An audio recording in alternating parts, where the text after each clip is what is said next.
ये साप्ताहिक बाइबल का उपदेश Plainfield Christian science church independent से है, जो प्लेनफील्ड, न्यू जर्सी, अमेरिका में है। अधिक जानकारी के लिए कृपया हमारी वेबसाइट पर जाएं www.plainfieldcs.com। आपके अध्ययन के लिए ये पाठ रविवार 8 मार्च 2026 के लिए है। विषय: आदमी, स्वर्णपथ, यूहन्ना। हे प्रियो, अभी हम परमेश्वर की संतान हैं और अब तक ये प्रगट नहीं हुआ कि हम क्या कुछ होंगे, क्योंकि उसको वैसा ही देखेंगे जैसा वो है। उत्तरदायी ध्यान। भजन संहिता। हे मेरे मन, यहोवा को धन्य कह, और जो कुछ मुझ में है वो उसके पवित्र नाम को धन्य कहे। वही तो तेरे सब अधर्म को क्षमा करता और तेरे सब रोगों को ठीक करता है।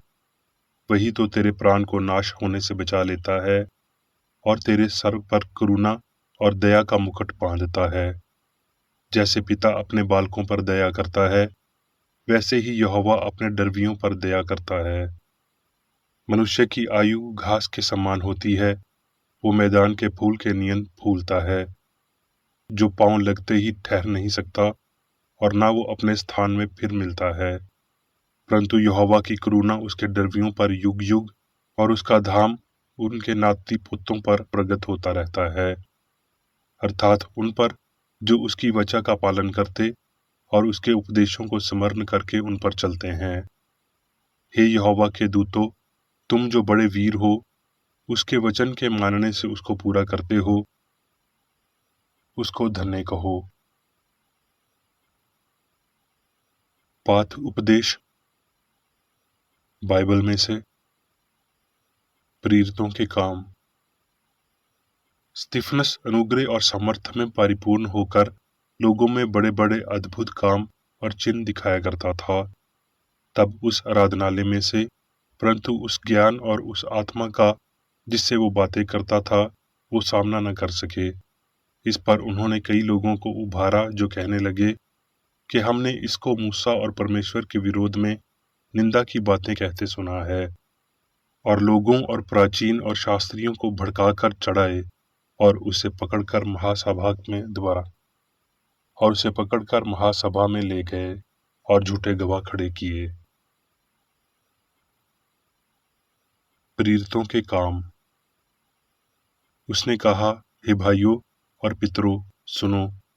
हमारा पिता इब्राहिम हारान में बसने से पहले, जब मेसोपोटामिया में था, तो तेजो में परमेश्वर ने उसे दर्शन दिया, परंतु परम प्रधान हाथ के बनाए हुए घरों में नहीं रहता, जैसा कि भविष्य अद्विकता ने कहा कि प्रभु कहता है, स्वर्ग मेरा सिंहासन और पृथ्वी मेरे पांव तले की पीढ़ी है।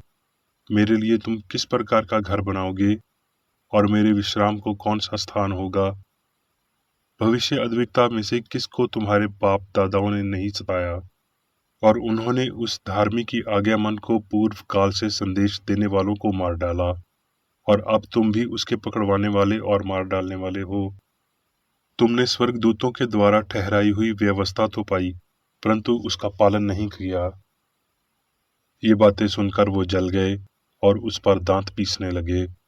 परंतु उसने पवित्र आत्मा से परिपूर्ण होकर स्वर्ग की ओर देखा और परमेश्वर की महिमा को और यीशु को परमेश्वर की दाहिनी ओर खड़ा देखकर कहा, देखो, मैं स्वर्ग को खुला हुआ और मनुष्य के पुत्र को परमेश्वर के दाहिनी ओर खड़ा हुआ देखता हूँ। तब उन्होंने बड़े शब्द से चिल्लाकर कान बंद कर लिए, और वो स्तिफनस को पथरावा करते रहे। फिर घुटने टेककर ऊंचे शब्द से उसने पुकारा, हे प्रभु, ये पाप उन पर मत लगा, और ये कहकर सो गया। प्रेरितों के काम। और शाऊल उसकी मौत के लिए राजी था, और भक्तों ने स्तिफनस को कब्र में रखा और उसके लिए बड़ा विलाप किया। प्रेरितों के काम। और शाऊल जो अब तक प्रभु के चेलों को धमकाने और घात करने की धुन में था, महायाजक के पास गया और उससे दमिश्क के आराधनालयों के नाम पर इस अभिप्रिय की चिट्ठियां मांगी कि क्या पुरुष क्या स्त्री कि जिन्हें वो इस पंथ पर पाए उन्हें बांधकर यरूशलेम में ले आए। परंतु चलते चलते जब वो दमिश्क के निकट पहुंचा तो यकायक आकाश से उसकी चारों ओर ज्योति चमकी और वो भूमि पर गिर पड़ा और ये शब्द सुना कि हे शाऊल, तू मुझे क्यों सताता है? उसने पूछा, हे प्रभु, तू कौन है? उसने कहा, मैं यीशु हूं जिसे तू सताता है। उसने पूछा दोबारा, परंतु अब उठकर नगर में जा और जो कुछ करना है वो तुझसे कहा जाएगा। तब शाऊल भूमि पर से उठा, परंतु जब आंखें खोली तो उसे कुछ दिखाई न दिया और वो उसका हाथ पकड़कर दमिश्क में ले गए। दमिश्क में हनन्याह नाम एक चेला था। उससे प्रभु ने दर्शन में कहा, हे हनन्याह। उसने कहा, हाँ प्रभु। तब प्रभु ने उससे कहा, उठकर उस गली में जा जो सीधा कहलाती है और यहूदा के घर में शाऊल नाम एक तारसी को पूछ ले, क्योंकि देख वो प्रार्थना कर रहा है। तब हनन्याह उठकर उस घर में गया और उस पर अपना हाथ रख कर कहा, हे भाई शाऊल, प्रभु अर्थात यीशु जो उस रास्ते में जिससे तू आया तुझे दिखाई दिया था, उसी ने मुझे भेजा है कि तू फिर दृष्टि पाए और पवित्र आत्मा से परिपूर्ण हो जाए। और तुरंत उसकी आंखों से छिलके से गिरे और वो देखने लगा और उठकर बपतिस्मा लिया, फिर भोजन करके बल पाया और वो तुरंत आराधनालयों में यीशु का प्रचार करने लगा कि वो परमेश्वर का पुत्र है। प्रेरितों के काम। परंतु ना मानने वाले यहूदियों ने अन्य जातियों के मन भाइयों के विरोध में उकसाए और बिगाड़ कर दिए। परंतु कितने यहूदियों ने अंताकिया और अकनीम से आकर लोगों को अपनी ओर कर लिया और पौलुस को पथरावा किया और समझकर उसे नगर के बाहर घसीट ले गए। पर जब चेले उसकी चारों ओर आ खड़े हुए तो वो उठकर नगर में गया और दूसरे दिन बरनबास के साथ दरबे को चला गया। प्रेरितों के काम। हफ्ता के पहले दिन जब हम रोटी तोड़ने के लिए इकट्ठे हुए तो पौलुस ने, जो दूसरे दिन चले जाने पर था, उनसे बातें की और आधी रात तक बातें करता रहा। जिस अटारी पर हम इकट्ठे थे उसमें बहुत दिए जल रहे थे और यूतुखस नाम का एक जवान खिड़की पर बैठा हुआ गहरी नींद से झुक रहा था। और जब पौलुस देर तक बातें करता रहा तो वो नींद के झोंके में तीसरी अटारी पर से गिर पड़ा और मरा हुआ उठाया गया। परंतु पौलुस उतरकर उससे लिपट गया और गले लगाकर कहा, घबराओ नहीं, क्योंकि उसके प्राण उसी में हैं। और ऊपर जाकर रोटी तोड़ी और खाकर उतनी देर तक उनसे बातें करता रहा कि पू फट गई। फिर वो चला गया और वो उस लड़के को जीवित ले आए और बहुत शांति पाई। रोमियो। क्योंकि जीवन की आत्मा की व्यवस्था ने मसीह यीशु में मुझे पाप की और मृत्यु की व्यवस्था से स्वतंत्र कर दिया। परंतु जबकि परमेश्वर का आत्मा तुम में बसता है तो तुम शारीरिक दशा में नहीं हो। सो हे भाइयों, हम शरीर के कर्जदार नहीं, ताकि शरीर के अनुसार दिन काटें। इसलिए कि जितने लोग परमेश्वर की आत्मा के चलाए चलते हैं वही परमेश्वर के पुत्र हैं। आत्मा आप ही हमारी आत्मा के साथ गवाही देता है कि हम परमेश्वर की संतान हैं, और यदि संतान है तो वारिस भी, वरुण परमेश्वर के वारिस और मसीह के संगी वारिस। क्योंकि मैं निश्चय जानता हूँ कि ना मृत्यु, ना जीवन, ना स्वर्गदूत, ना प्रधानताएं, ना वर्तमान, ना भविष्य, ना सामर्थ, ना ऊंचाई, ना गहराई और ना कोई और सृष्टि हमें परमेश्वर के प्रेम से जो हमारे प्रभु मसीह यीशु में है अलग कर सकेगी। अब मैं मेरी बेकर एडी द्वारा क्रिश्चियन साइंस की किताब विज्ञान और स्वास्थ्य शास्त्रों की कुंजी के साथ के साहस संबंधी अंश पढ़ूंगा। विज्ञान और स्वास्थ्य। भगवान, ईश्वरीय सिद्धांत, जीवन, सत्य, प्रेम, आत्मा, रूह, मन। मनुष्य भगवान का आध्यात्मिक विचार, अलौकिक, परिपूर्ण, हमेशा रहने वाला। पिता माता देवता का नाम है जो उनकी आध्यात्मिक रचना के कोमल संबंधों को इंगित करता है, जैसा कि प्रेरित ने उसे इन शब्दों में व्यक्त किया है जो उसने एक क्लासिक कवि से मंजूर होने के साथ उद्धृत किए थे, क्योंकि हम भी उसकी संतान हैं। आत्मा का ब्रह्मांड दोबारा आत्मा का ब्रह्मांड आध्यात्मिक पुरानियों से भरा हुआ है और इसका शासन दिव्य विज्ञान है। मनुष्य निम्नतम नहीं परंतु उच्चतम मानसिक गुणों की संतान है। मनुष्य आध्यात्मिक अस्तित्व को उसी अनुपात में समझता है जैसा कि सत्य और प्रेम के खजाने हैं। मनुष्यों को ईश्वर के प्रति समर्पण करना चाहिए। उनका स्नेह और उद्देश्य आध्यात्मिक रूप से वास्तविक होना चाहिए। उन्हें होने की व्यापक व्याख्याओं के पास होना चाहिए ताकि पाप और मृत्यु डर को दूर किया जा सके। किसी भी तरह से आत्मा के लिए कुछ भी होने का ये वैज्ञानिक अर्थ मनुष्य को देवता में अविशोषण और उसके पहचान का नुकसान का सुझाव देते हैं, लेकिन मनुष्य में बड़े हुए व्यक्तित्व, विचार और कर्म का व्यापक क्षेत्र, एक अधिक विस्तृत प्रेम, एक उच्च और अधिक स्थायी शांति।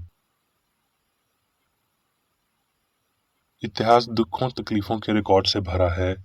शहीदों का खून कलीसिया का बीज है। इंसान सच को स्टील या खंबे से मारने की बेकार कोशिश करते हैं, लेकिन गलती सिर्फ आत्मा की तलवार के सामने ही हारती है। शहीद वो इंसानी कड़ी हैं जो धर्म के इतिहास में एक स्टेज को दूसरे स्टेज से जोड़ते हैं।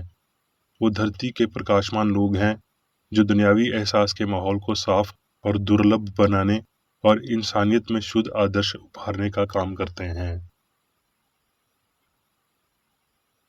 मसीही शहीद क्रिश्चियन साइंस के पैगंबर थे। दिव्य सत्य की उठान और अभिषेक शक्ति के माध्यम से उन्होंने भौतिक इंद्रियों पर विजय प्राप्त की, एक ऐसी विजय जिसे केवल विज्ञान ही समझ सकता है। तरसीस के शाऊल ने मसीह, मार्गीय या सत्य को देखा केवल तभी जब उसके अधिकार की निश्चित भावना एक आध्यात्मिक अर्थ के लिए झुकी जो हमेशा सही होती है। फिर वो आदमी बदल गया। विचार ने एक महान दृष्टिकोण ग्रहण किया और उसका जीवन अधिक आध्यात्मिक हो गया। जिन मसीहियों का धर्म वो नहीं समझते थे, उन्हें सताने में उन्होंने जो गलत काम किया था उससे वो समझ गया और निम्रता से उसे पौलुस का नया नाम मिला। उसने पहली बार प्रेम के सच्चे विचार को देखा और दिव्य विज्ञान का पाठ सीखा। हमारे भौतिक मानव सिद्धांत विज्ञान से वंचित हैं। ईश्वर की सच्ची समझ आध्यात्मिक है। ये जीत की कब्र को लूटती है। ये उन झूठे सबूतों को नष्ट कर देती है जो विचारों को गुमराह करते हैं और अनय देवताओं या अनय तथाकथित शक्तियों जैसे पदार्थ, बीमारी, पाप और मृत्यु की ओर इशारा करते हैं, जो एक आत्मा से श्रेष्ठ या विपरीत हैं। सत्य अध्यात्म रूप से समझे जाने पर वैज्ञानिक रूप से समझे जाते हैं। यह गलती दूर करता है और बीमारों को ठीक करता है। एक ईश्वर, एक मान उस शक्ति को प्रकट करता है जो बीमारी को ठीक करती है और पवित्र शास्त्र की इन बातों को पूरा करती है। मैं तुम्हारा ठीक करने वाला यहोवा हूँ तथा मुझे छुड़ौती मिली है। जैसा आदमी सोचता है वैसा ही वो है। मन वो सब है जो महसूस करता है, कार्य करता है या कार्रवाई को बाधित करता है। इससे अनभिज्ञ या अपनी निहित जिम्मेदारी से हटाने के लिए उपचार का प्रयास गलत पक्ष पर किया जाता है और इस प्रकार शरीर पर सुचित नियंत्रण हो जाता है। रोमियो को लिखी अपनी पत्री में पौलुस कहता है, क्योंकि शरीर पर मन लगाना तो परमेश्वर से बैर रखना है, क्योंकि ना तो परमेश्वर की व्यवस्था के अधीन है और ना हो सकता है, और जो शारीरिक दशा में है वो परमेश्वर को प्रसन्न नहीं कर सकते। परंतु जबकि परमेश्वर का आत्मा तुम में बसता है तो तुम शारीरिक दशा में नहीं हो। भगवान की समानता जिससे हम आपके माध्यम से दृष्टि खो देते हैं, जो सत्य के आध्यात्मिक अर्थ को उद्घाटित करता है। और हम इस समानता का एहसास तभी करते हैं जब हम पाप को कम करते हैं और मनुष्य की विरासत को साबित करते हैं, भगवान के बेटों की स्वतंत्रता मानते हैं। मनुष्य आत्मा के लिए भौतिक आवास नहीं है, वो स्वयं आध्यात्मिक है। प्राण आत्मा होने के कारण ना तो अपूर्ण है और ना ही भौतिक। जब स्थिति मौजूद होती है जिसे आप कहते हैं कि बीमारी को प्रेरित करता है, चाहे वो हवा, वायु, आनुवंशिकता, छूत या दुर्घटना हो, तो अपने कार्यालय को कुली के रूप में प्रदर्शन करें और इन अस्वास्थ्यकर विचारों और भय को बंद करें। नश्वर मन से अपमानजनक त्रुटियों को बाहर करें, तब शरीर उनसे पीड़ित नहीं हो सकता। दुख या सुख की बात मन से आती है और जैसे चौकीदार अपना पट छोड़ देता है, हम घुसपैठ की धारणा को स्वीकार करते हैं। ये भूल जाते हैं कि ईश्वरीय सहायता के माध्यम से हम इस प्रवेश द्वार को मना कर सकते हैं। अनंत ना कभी शुरू हुआ और ना कभी खत्म होगा। मन और उसके स्वरूपों का सत्यानाश कभी नहीं हो सकता। मनुष्य एक पेंडुलम नहीं है जो बुराई और भलाई, खुशी और दुख, बीमारी और स्वास्थ्य, जीवन और मृत्यु के बीच झूल रहा है। सही और अमर उनके निर्माता की शाश्वत समानता है। मनुष्य किसी भी तरह से अपूर्णता से उठने वाले पदार्थ के कीटाणु से नहीं है, और आत्मा तो उसके मूल से ऊपर पहुंचने का प्रयास कर रहा है। धारा अपने स्रोत से ऊपर नहीं उठती है। 100 वर्षों से जीवन का माप युवाओं को लौटाता है और उम्र के लिए कुरूपता देता है। पुण्य का अज्वल सूर्य और होने के साथ सत्य सह अस्तित्व घटता हुआ सूरज उसकी शाश्वत दोपहर है, जो एक गिरते सूरज से अनैच्छुक है। भावतिक के रूप में सुंदरिय की कृशंक भावना फीकी पड़ जाती है। आत्मा की चमक अज्वल और अपूर्ण चमक के साथ उत्कीर्ण भावना पर भोर होनी चाहिए। ईश्वर सभी चीजों का उसकी अपनी समानता पर पक्षपात करता है। जीवन अस्तित्व में परिलक्षित होता है। सत्यता में सत्य, अच्छाई में ईश्वर, जो अपनी शांति और स्थायित्व प्रदान करता है। मनुष्य उसकी समानता में बना, उसके पास सभी कुछ पृथ्वी पर परमेश्वर के प्रभुत्व को दर्शाता है। भगवान के साथ विश्वास और शाश्वत के रूप में पुरुष और महिला हमेशा के लिए अनंत पिता माता भगवान की महिमा में परिलक्षित होते हैं। अब मैं मेरी बेकर एडी द्वारा चर्च मैनुअल में दिए गए 3 दैनिक कर्तव्यों को पढ़ूंगा।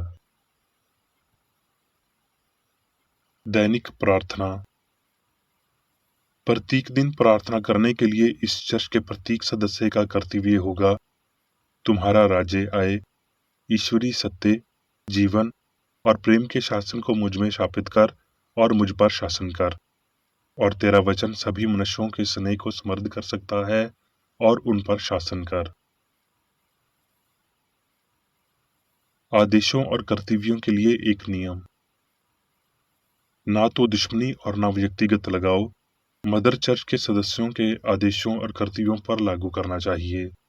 विज्ञान में दिव्य प्रेम ही मनुष्य को नियंत्रित करता है और एक क्रिश्चियन विज्ञानी प्यार की मीठी सुविधाओं को दर्शाता है।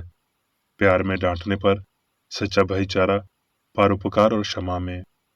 इस चर्च के सदस्यों को प्रतिदिन ध्यान रखना चाहिए और सभी बुराई दूर करने, भविष्यवाणी, न्याय करने, निंदा करने, परामर्श देने, प्रभावित करने या गलत तरीके से प्रभावित होने से बचने के लिए प्रार्थना करनी चाहिए।